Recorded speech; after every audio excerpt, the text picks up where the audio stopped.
Welcome back, Purposeful family, to another purposefully packed episode of the Pretty Purposeful Podcast. I'm your host, Angee Mélanĝe. I'm your co-host, Candace.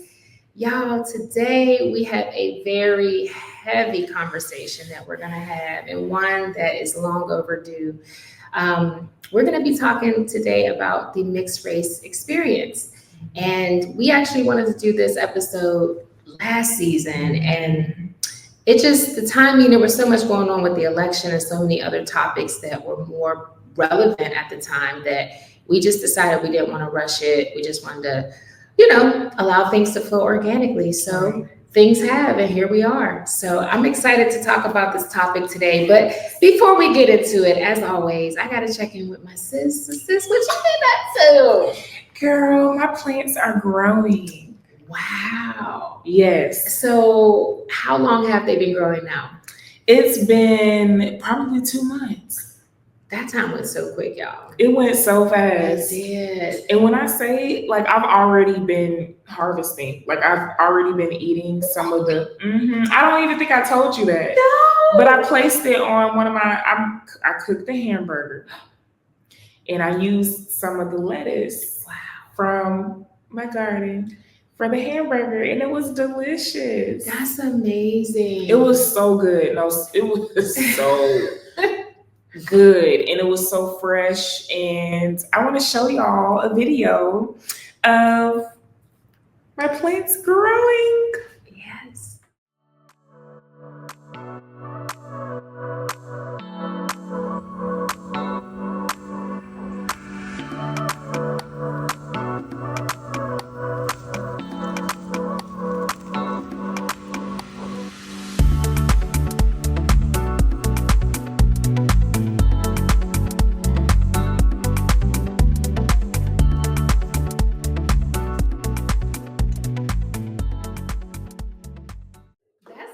Growth, and that it seemed like it was just yesterday for that real. You planted them, yes, and it's just amazing that I've been inspired. So I'm ready for this, y'all. Yes. I actually started my own garden.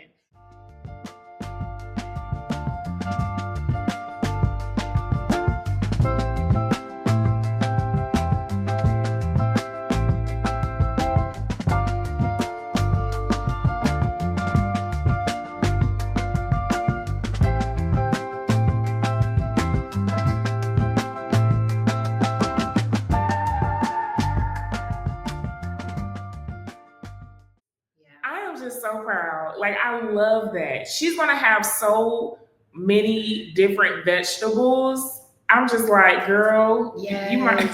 And the beans are coming up the fastest. Yes. I was like, whoa. So I have onions, I have beans, I have tomatoes, I have carrots, Swiss chard, yeah. And I think I have peppers.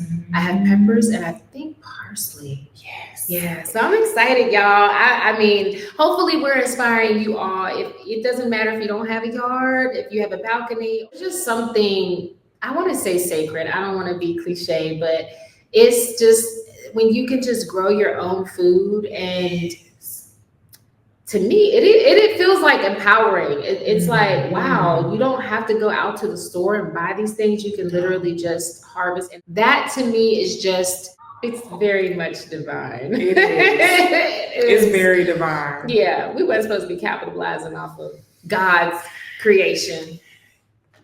It ain't man-made. It's God's creation, and we all have the ability to cultivate it. So, and what I love about planting and growing your own food is that's what I mean. Just wait until all of your plants grow. You're gonna be like, it's just so abundant. I don't know what I'm gonna do with all these plants.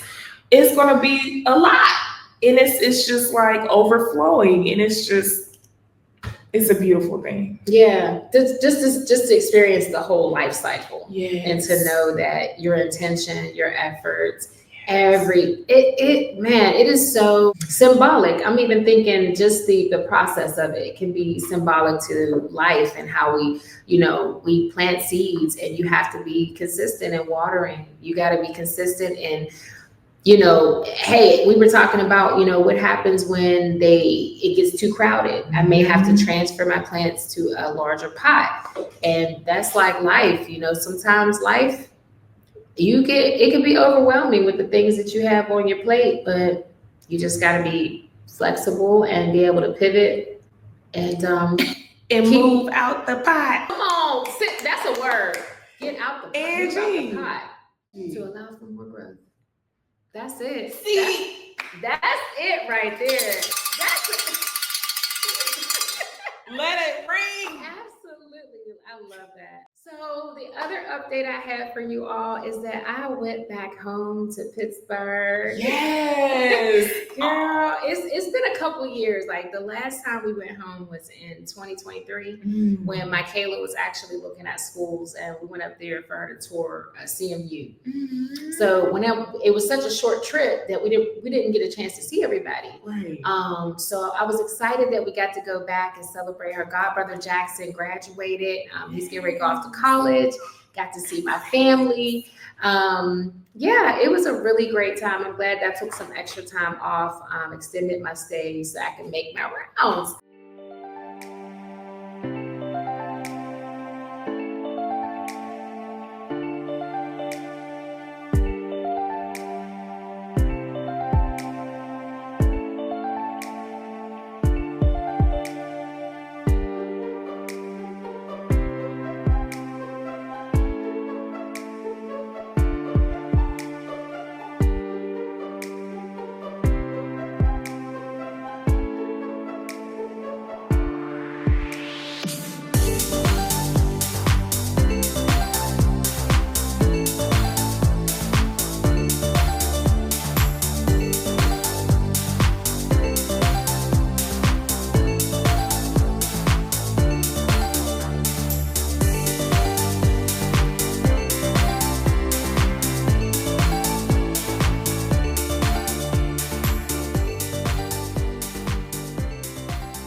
Congratulations, and I'm so happy that you enjoyed yourself. I'm so happy you enjoyed your family. And girl, yes, those are the moments that we really have to cherish. So absolutely, I'm so happy. Thank you for sharing that. Absolutely. Mm-hmm. All right, girlie. Well, we're gonna go ahead and move into PPP updates, everybody. So, Candace, do you want to tell everybody about our new initiative? Yes. So this is something that the Angee Mélanĝe, okay, she came to me, it was during one of our production meetings. Mm-hmm. And she was like, Candace, I got an idea. And I was like, what is that, Angee? Mm-hmm. And she was like, I want to do like a community event. And we're going to title this Candy, Condoms, and Combos. I was like, candy, condoms, and combos? What you got up your sleeve, Angee? And so I was like, as she explained it, I was like, oh, this is really cool. This is going to be a different, awesome community initiative. Like, this is going to be awesome.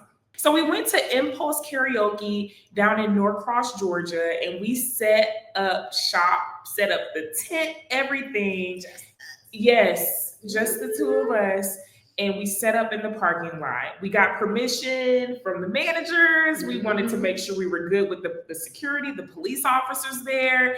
And we got the okay, and we went All right. Yeah. The video that you're about to see is just a little glimpse of what it was. It got really lit the later it got. It really did. It was a beautiful thing. Well, you guys, here it is. Yes. Before we go any further, let's be friends. The word we use every day. Most of the time we use it in the wrong way. Hey, impulse karaoke. They gave us the green light. We got the okay. Safe sex on a platter. Wrap it up. Hey. Wrap it up. Okay. This mode. Do you believe soul ties are real? Why and why not? I believe that I think people confuse with soul ties with unhealthy attachments. Oh. I think people say soul ties, or I miss this person, I want to be with them, but I'm like, is it attachment based on trauma, something that you don't want to miss, but something that is not really important? I think people get that really confused. They call it, oh, I be stalking his page, and I can't live without him. I'm like, but really, if you went to the next day and didn't talk to that person, would it really matter? If you didn't sleep with that person for 30 days, would it really count? So I think a lot of people get that confused with soul ties.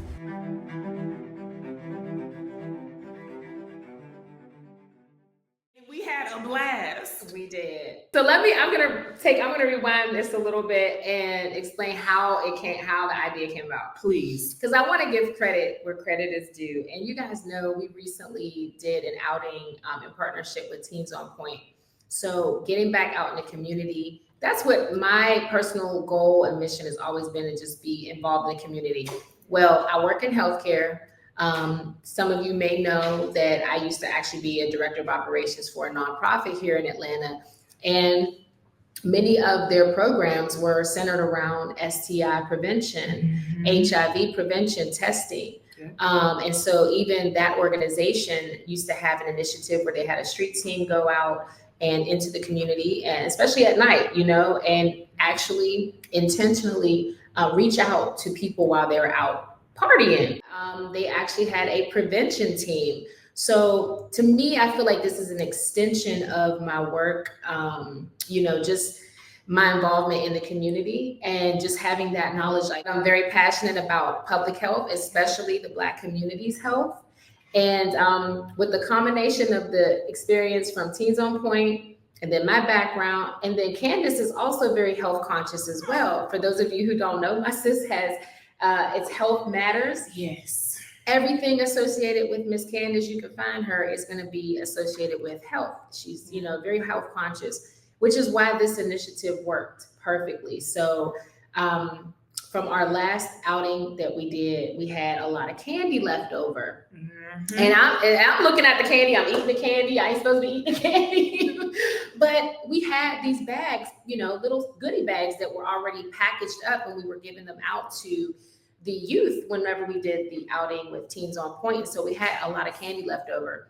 And I had a lot of condoms, okay? Because I'm like the condom lady. Like, I be giving condoms out to my friends to give to their kids for them to use themselves, and even sometimes just distribute them, through other means and avenues. But I just had an abundance of condoms because of my previous position. And I don't know if you guys know this or not, but a lot of the nonprofit organizations, when they get condoms through government funding, there are actually metrics and targets that they have to meet in terms of how much they distribute. Mm-hmm. So while the condoms might be free for the public, it is up to the organization to keep count of how much they're distributing out into the community.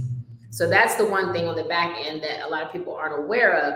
But at this point, we're just operating as an outreach. There's no numbers being collected. We're not selling condoms. We're not selling. There's just an abundance of condoms sitting around. And other people out there getting busy. So why not spread the love and also raise awareness? The other thing that inspired this was the announcement of the Trump administration. Yes. You want to share, sis, what they're doing? Oh my gosh, yes. So the Trump administration is now making it to where they're taking out all the facts. I might be saying it wrong, so you're going to have to correct me if I'm saying it wrong, but they're eliminating all the data towards like STIs, STDs, anything sexually transmitted okay, related, they're removing all those factuals, all those facts from the CDC. So they're making it hard for us to even keep up with what exactly is affecting us as a community. And this is a huge issue. Why? Yeah, because who's impacted by STIs the most? Voila. Yeah.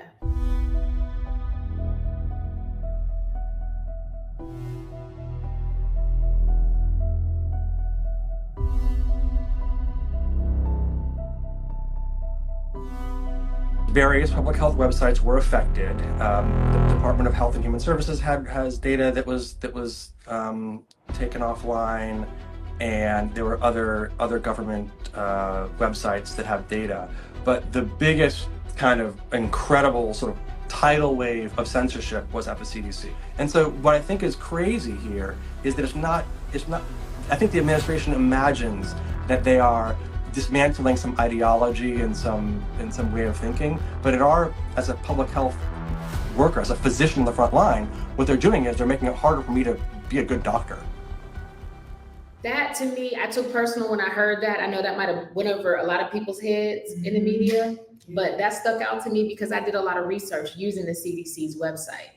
So when you tell me the information that I've used to study and understand the public's health, we do that so that we can assess the public's health needs. If you take away the data, then that means you're not going to be able to address the needs. You're just blind. It's almost like you're just walking blind. Yeah. Well, it no longer is a priority, is what it is. It's not relevant. Yeah. And I'm sorry, but we have to continue to be, stand in the gap for our people. We have to be the voices. People like myself, people like Candace, who are conscious, health conscious and focused on the things that matter in our community. We have to be the voice, And I hope anybody watching this that works in the healthcare space, if you want to partner with us, if you want to come on and just share your perspective about what's happening, we would love to have you come on. Like I said, I'm not a clinician. I say that all the time, but y'all, because sis, you were joking one season, I was like, sis, you need to be a doctor. I don't know that I'll ever be a doctor, but I will always advocate for our community. We're going to go ahead and get into this topic, y'all. So as I mentioned, this is a topic that is very near and dear to my heart. And so I did want to make sure that I took my time with this episode because I wanted to share my own personal lived experience to kind of open up this conversation, because a lot of times when I share people, when I share my story with people, a lot of times I hear things like, oh no, I didn't know that was happening, or no, I'm sorry to hear that, or I didn't know that it was like that. And it's just like, where you been all these years? You can go on TikTok and just type in mixed race and you'll see all the nasty, mean things that people have to say about people who have multiple, racial makeup in their identity, their racial identity. So let me just tell you all. So my dad was Puerto Rican and Black. He's deceased now, but my father, his last name is Gonzalez. My grandfather was from Puerto Rico. He met my grandmom back in the 50s. Okay, they got married and had 6 kids. And, I think I may have shared this in maybe season 2. We talked a little bit about my mixed race. But growing up, I identified as a Black person, light-skinned Black girl, right? The difference was my last name was Hispanic. So there was always this conflict with my identity because I didn't speak Spanish. My dad didn't speak Spanish. None of his siblings did.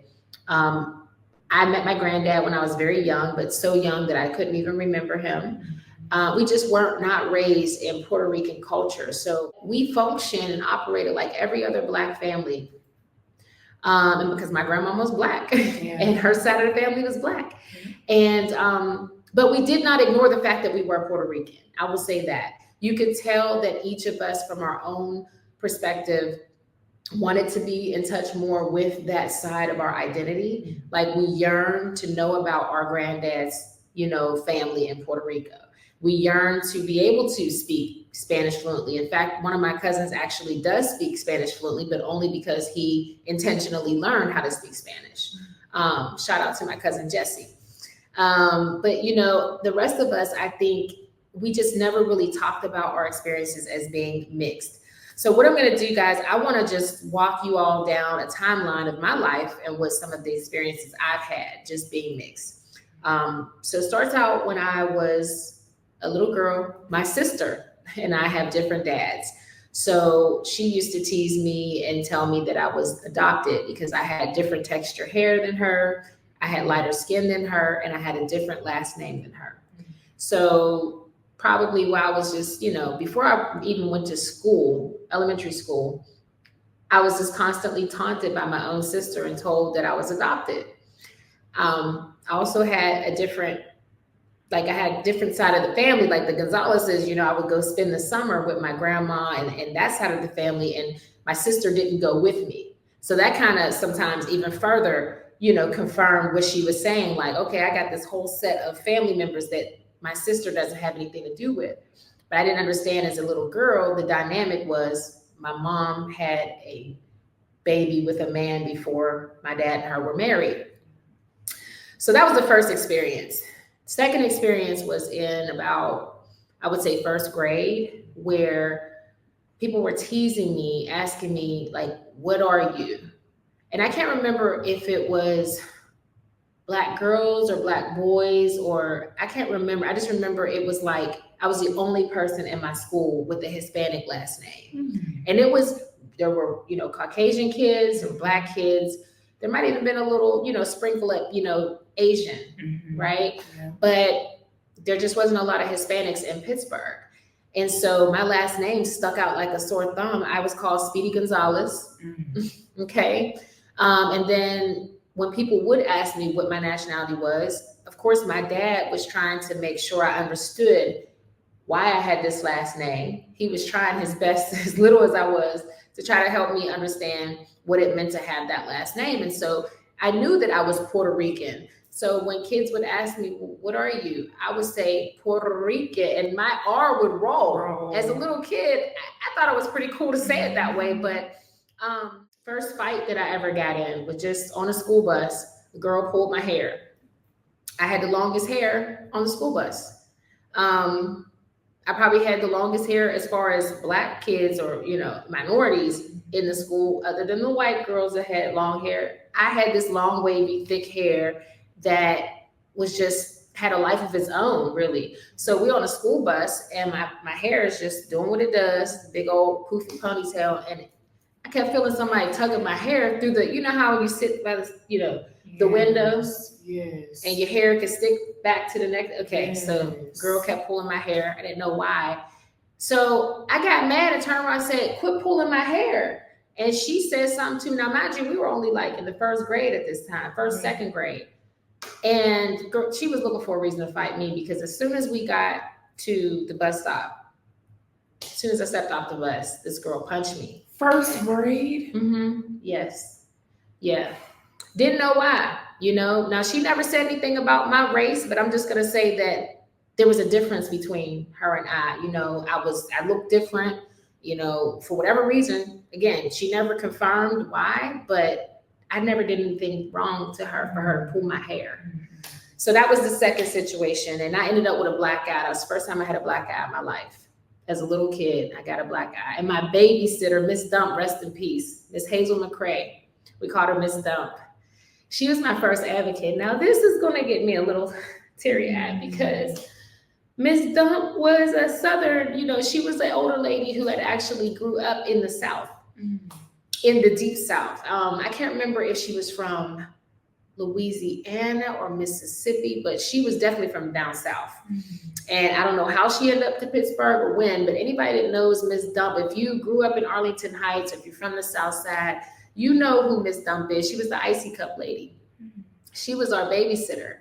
And so I went to her house after that happened, and she said, they're jealous of you. I didn't even know what the term jealous meant. And she said, they're jealous because your hair is longer than theirs, and they're jealous because you look, but you're pretty. you know, and this is where that whole pretty thing start coming from, you know. She said, your skin color, you know, there's not a lot of people that look like you. And so they may have been messing with you because of the way that you look. So for the first time in my life, I realized that the way that I look bothered somebody. It bothered someone. So Miss Dump was my first advocate because she was the first person that actually told me that this existed, you know, and to be careful and to, you know, don't let that make me feel, you know, any less than. It wasn't me, you know, I didn't deserve it. So Miss Dump will always have a special place in my heart. She also protected me from the kids in the community. She always, you know, if there ever was anything going on, she was like a protector. So after that situation, you know, throughout my life, again, my sister and I, you know, continue to have a strained relationship, and other people would tell me, you know, it's because your sister's jealous of you. Now, nobody wants to hear that, you know, especially when it's your only, like at the time, my dad didn't have any other kids. My mom only had me and my sister. So you look up to your big sister. You want to feel protected. You want to feel, you know, seen and loved. And my sister was my first bully. And a lot of it was based around, I feel like it was based around the attention that I got that she didn't get from other people. And I couldn't control that. You know, we would be out together and they start referring to me as the pretty one. And it became a thing. You know, whenever you talk about my mom's children, people would say, who the pretty one? I'm not going to say what people used to call my sister. That's her story. She can share it if she ever wants to. But I would just say that it became a thing that kind of pitted us against one another. And I didn't even know. So she had this built up like jealousy and whatever it was animosity towards me for something I couldn't control. And there's layers to that. There's layers to that because we had different dads. My mom and dad were married. You know, her dad, my mom were not married. Again, that's her story, but I would just say that there's layers to that relationship being straight.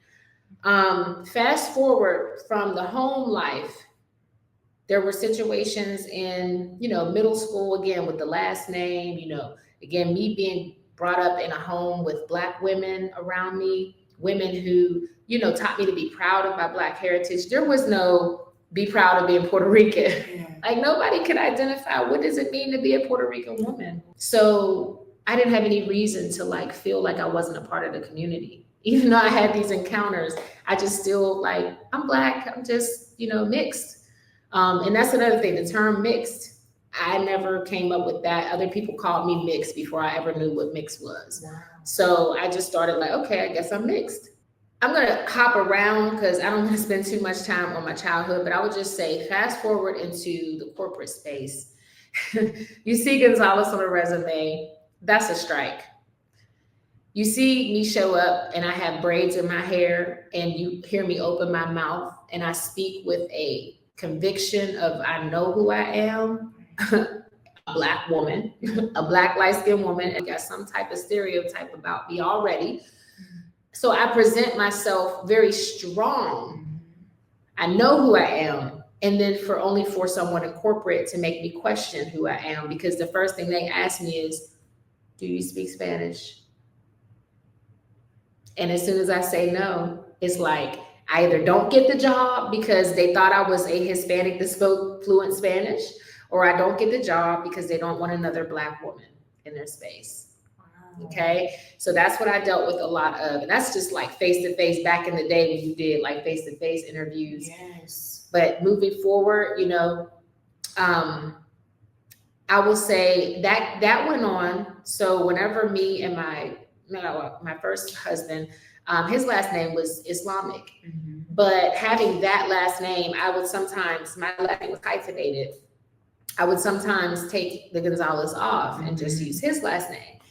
And even though it was Islamic, it worked for me because people no longer assumed that I could speak Spanish, you know? So the resume got through, I got, you know, jobs a little easier. But again, my racial identity would come up in a workspace. Even if nobody knew that my maiden name was Hispanic, Black women would absolutely remind me that I was something different. I was other. So I was othered in the corporate space from Black women first. Then at a time where I actually was going by just my maiden name in the workspace, the Hispanics actually tried to get me fired. I think I might have shared this on one of our previous episodes last season. We were talking about like toxic workplaces or allyship. One of those episodes, I did share about that. And basically this bilingual team was trying to get me fired because they called me a fake Puerto Rican because I didn't speak Spanish and because I absolutely showed up as a Black woman every single day advocating for us. They knew that it's like once corporate, I don't care if it's white people in corporate, any race, once they realize that you are actually pro-Black,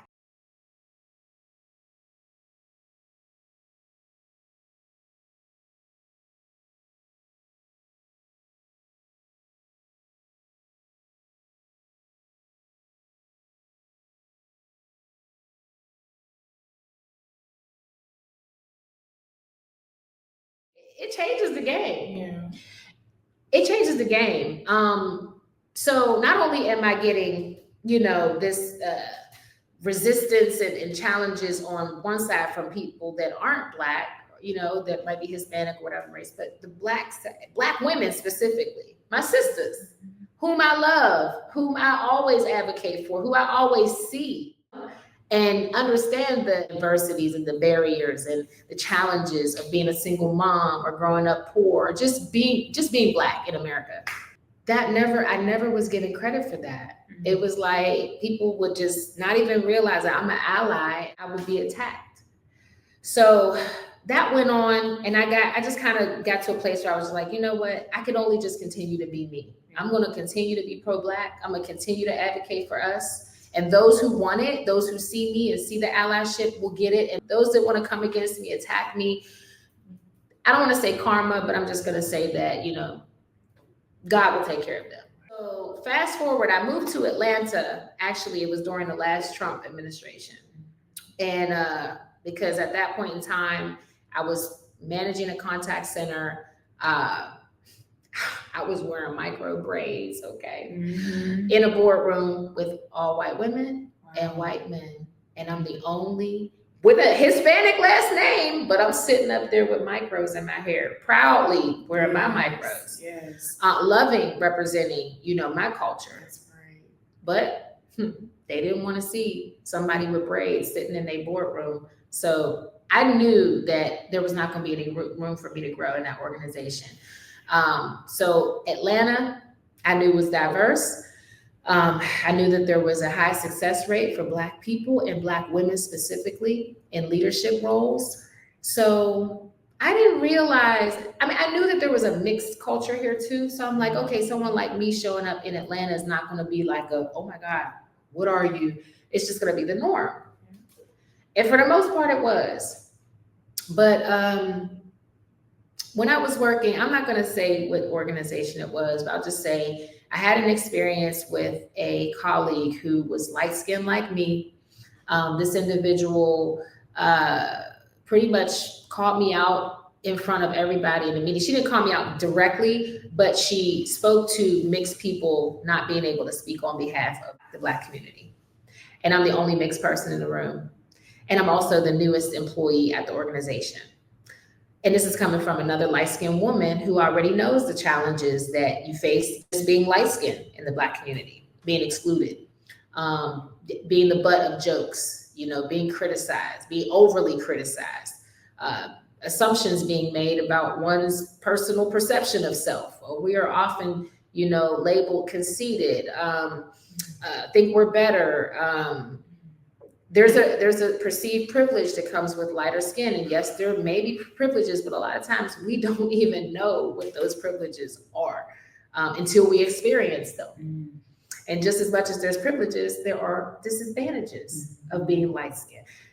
I digress on that point, but I'll say that this sister, to do that to me, made me feel like, oh my God, this is a light skinned female that's doing this to me. And she knows what this feels like.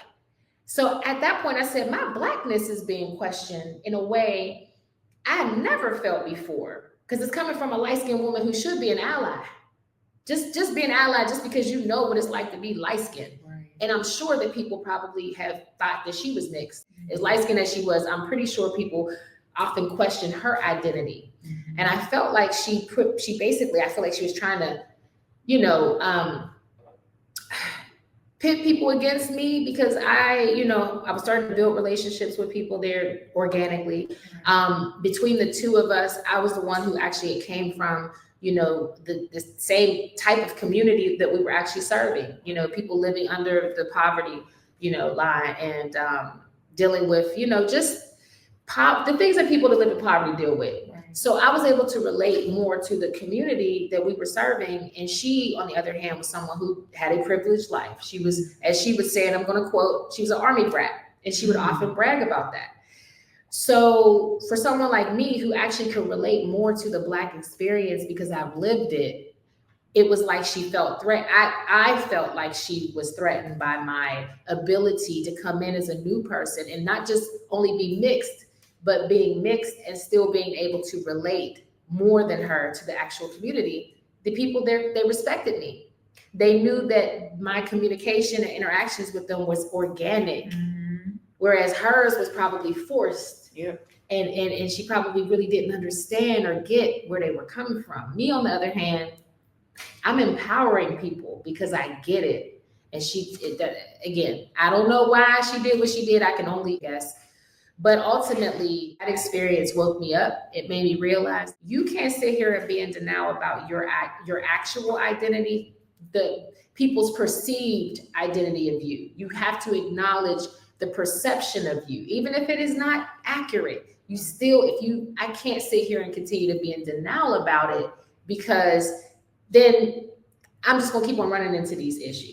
So ever since that was 2023, ever since then, I've been a very vocal advocate for the mixed race community, still pro-Black, but realizing that mixed race people have a huge disadvantage. If Black people are oppressed, and light-skinned people that are Black are oppressed by other Black people, but now we got light-skinned Black people oppressing people who are mixed. It seems like we are the ones that get oppressed and marginalized the most. Now, you want to add, if someone is mixed and then they're LGBTQ, oh Jesus, it goes even further. Okay, it goes even further. Okay, don't be mixed, don't be LGBTQ and have a mental disability or a physical disability. Oh no. These are the people who are the most marginalized and vulnerable and oppressed and need the most advocacy. Need to be seen, need to be heard, need to be empathized with, and they get ignored. We get, we're ignored. Our issues are ignored because people are waiting for us to identify with them, to step up to where they want or expect us to be in their perception in order for them to see us. It's like, no, meet us where we really are. See us just the same that we want white people to see Black people for exactly who we are. Don't be colorblind. I do want to get your perspective, sis, just on what I've shared so far. I appreciate you sharing everything that you just mentioned. It's something that needs to be heard. I'm happy that we're able to do this episode because I know I spend a lot of time with you, Angee, whether it's on the phone, in person. Y'all, we spend a lot of time together. So we've had many conversations off camera about this very topic. And I know how important it is for you to share your perspective, to share your story. And I'm so grateful that you're doing it because I've learned so much from hearing my sister share her perspective and share her story. And I want to say something that I mentioned to Angee before we even filmed this or before we even started this podcast is, if you have not listened to the very first, before season 2, she started this by herself. She has her whole season 1. I really want you all to listen to every episode in season 1 of the Pretty Purposeful podcast because you will really understand where she's coming from. She goes in depth. She's more thorough. And you will really understand from her lens, this was just a snapshot. This was just a snapshot. But what you shared in season 1, Angee, it helped me open my eyes to some of the things that, I even heard other girls say, and even me, I think I grew up with a certain perception of mixed women. Like, it's unconscious sometimes. Yes. Yes. This is needed, and I'm grateful we're talking about it. Well, I just want to say, y'all, first of all, thank you, sis. I appreciate your support. I appreciate you always being open to hear me. And I tell you all the time, like when I talk about this, I get so passionate. And y'all, she's always giving me a safe space. And I'm so grateful for that. And I realize that it's also a learning process for you too. And that's why I just am so transparent with you, because I'm like, if I can get just one more person to hear and to see and to understand, that's one more ally, that's one more voice that can stand in the gap in those moments when things of, just like we need allyship from not just our white counterparts, but anyone who is not of the Black race. We need those who have the ability to connect with us, to be that bridge to other, so other people can understand, how they are perceiving people it's not accurate. It's based on their own bias that sometimes it comes just through what you hear when you're growing up in your house. That's it. Right? The music. Yeah. The media. Yep. How it portrays people. And it almost, we see, how many mixed artists do we have out there that you often see them having to pick a side publicly? Now, I'm gonna name one that I admire, I love so dearly, Miss Mariah Carey. I think that she has held the mixed race beautifully because she honors what she knows. It's almost like her story, her life is very congruent in ways to mine in many ways. But with the mixed thing, it's like, this woman is so pro-Black. If y'all don't see that, y'all blind. She advocates in spaces and rooms that maybe the rest of the Black community can't get in. She's a voice, and I'm thankful for artists like Mariah Carey, even Zendaya. Her dad is African. Yes. And this young lady is out here strong pro-Black. She wears her braids in Hollywood and wants to represent the Black community. That's not to say that there's not another part of their identity that adds to them, but this is what they know. That's what they know. And if we could actually want white people and Asian people and Hispanics to advocate for our community and they're not of our community, then why are we so quick to exclude and push away the very ones who actually know through their own experience what we go through? We are raised in the households that see what's going on in the Black community and how we're treated unfairly, right? So we are the first allies because we are within the community. It's very complex to be mixed in a world that sees Black and white. It's very complex. But there's beauty that lies in that, because when we think about not just the Black diaspora, which if you think about the diaspora, it's very broad and it's a lot of, right? Yes. I mean, we got Africans from the continent of Africa, right? Yes. Then we have us here in America that are descendants of those who came from Africa, but we also have brothers and sisters in the Caribbean also that were also tied back to, Africa. So it's just that diaspora is beautiful. It's huge. It's huge. And so when we think about within the mixed race, within, let's just say from the Black community, we're a part of that diaspora. We're part of that spectrum. Whether it be the amount of African DNA that's in us or the amount of melanin that you see that is presented, right? Ultimately, we still in there. Yeah. We still in there. Now, don't get me, I don't want to get started on the gender talk. We're going to talk about gender talk later. Yes. But I say all that to just say that we have to understand that this is not a Black and white thing. It is really about embracing all of who is within our community and realizing just how close we are all connected. Yeah. By you saying that, you reminded me of something that a friend told me. He checked me on being so judgmental, right? So he was like, instead of just assuming that a person is a certain way, just ask why. Yeah. Just ask why. Instead of just automatically assuming, okay, because you look like this, talk like this, act like this, you are this. Yeah. Dig a little deeper Be before curious. That's right. Yeah. Before you just put a label on somebody. And the older I get, the more, and I think you've heard me say this too, Angee, the older that I get, the more that I realize that I cannot be matter of fact about a lot of stuff. Right. I love how you put that. Like, that's a moment of growth. When you have that realization, but it opens up, that type of growth opens up so many more blessings, so many opportunities, experiences, because the opposite of that is like closed-minded. If you just think about a closed mind cannot receive things that are meant, things that are intentionally meant and designed for their growth, for their, edification and their maturation. If you're closing yourself off to that, you're just delaying your progress, you blocking your blessings.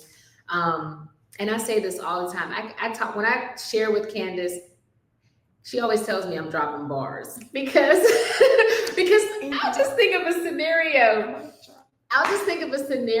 That I've gone through, and then I'll just be sharing from my heart, and it'll just come out. But it's like an example. I was just saying how, from my experience privately, I don't have issues with people. When it's one-on-one or intimate setting with people of all races, I don't have the discrimination. And I'm pretty sure our Black brothers and sisters can relate to that. Where there's certain spaces where you could be around a white person and they're not treating you like crap. Yeah. You genuinely feel a connection. You're like, oh my gosh, this person sees me. That's right. But you get too many more people in the room and the connection's not there. It now becomes a disconnection on purpose, intentional disconnection. Whereas before, it was the opposite. It was like, they want to connect. They want to connect. They want to get close to you. They want to know about you. They are curious, but they don't want other people to know that they're curious. And that's the problem. That's the problem.